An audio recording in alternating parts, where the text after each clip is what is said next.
जय माँ दुर्गा। नमस्कार प्रिय भक्तजनों, आज नवरात्रि के पावन अवसर पर आप सभी को ढेर सारी शुभकामनाएं। नवरात्रि शक्ति, श्रद्धा और साधना का पर्व है, लेकिन बहुत से लोग नहीं जानते कि नवरात्रि में क्या करना चाहिए और किन चीज़ों का ध्यान रखना चाहिए। आज हम अपने वीडियो में बात करने वाले हैं नवरात्रि से जुड़े कुछ ऐसे नियम कायदों की, कुछ ऐसी गलतियों की जो हम इन 9 दिनों में जाने या अनजाने कर बैठते हैं, जिसकी वजह से हम इन पावन 9 दिनों का संपूर्ण लाभ अपने जीवन में नहीं उठा पाते हैं। तो चलिए अब बात करते हैं उन नियमों की जिनका पालन करके आप नवरात्रि में माँ दुर्गा की विशेष कृपा प्राप्त कर सकते हैं। तो सबसे पहले बात करते हैं हम उन चीज़ों की जो हमें इन नवरात्रि के 9 दिनों के दौरान खास करके ध्यान रखनी है। सबसे पहली है सात्विक रहें।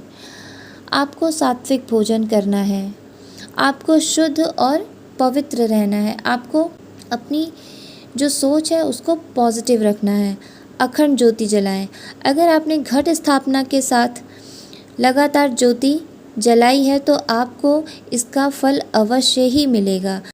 मंत्र जप करें।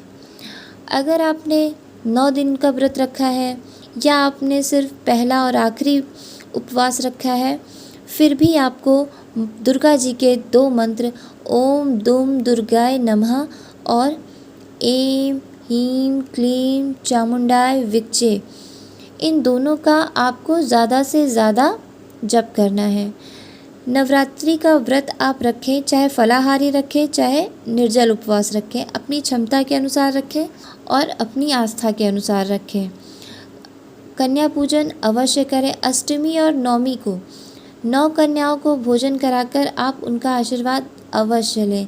ऐसा माना जाता है कि नवमी में जिन कन्याओं को हम भोज कराते हैं उनमें साक्षात माताओं के 9 रूपों का वास होता है। अब बात करते हैं हम उन चीज़ों की जो हमें नवरात्रि के दौरान नहीं करनी है। पहला, मांस, मदिरा और तामसिक चीज़ों का त्याग करना है।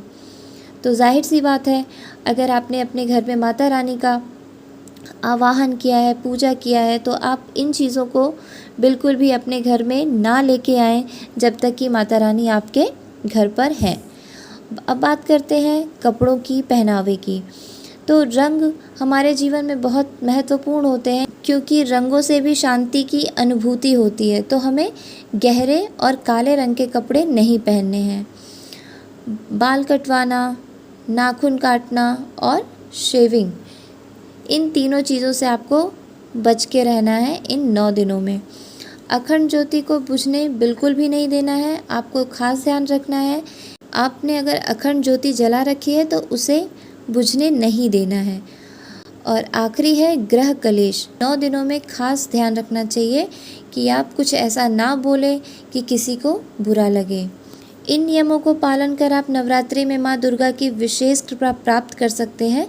अगर आपको ये वीडियो अच्छा लगा हो तो प्लीज़ लाइक करें, शेयर करें और हमारे चैनल को सब्सक्राइब करें। जय माता दी।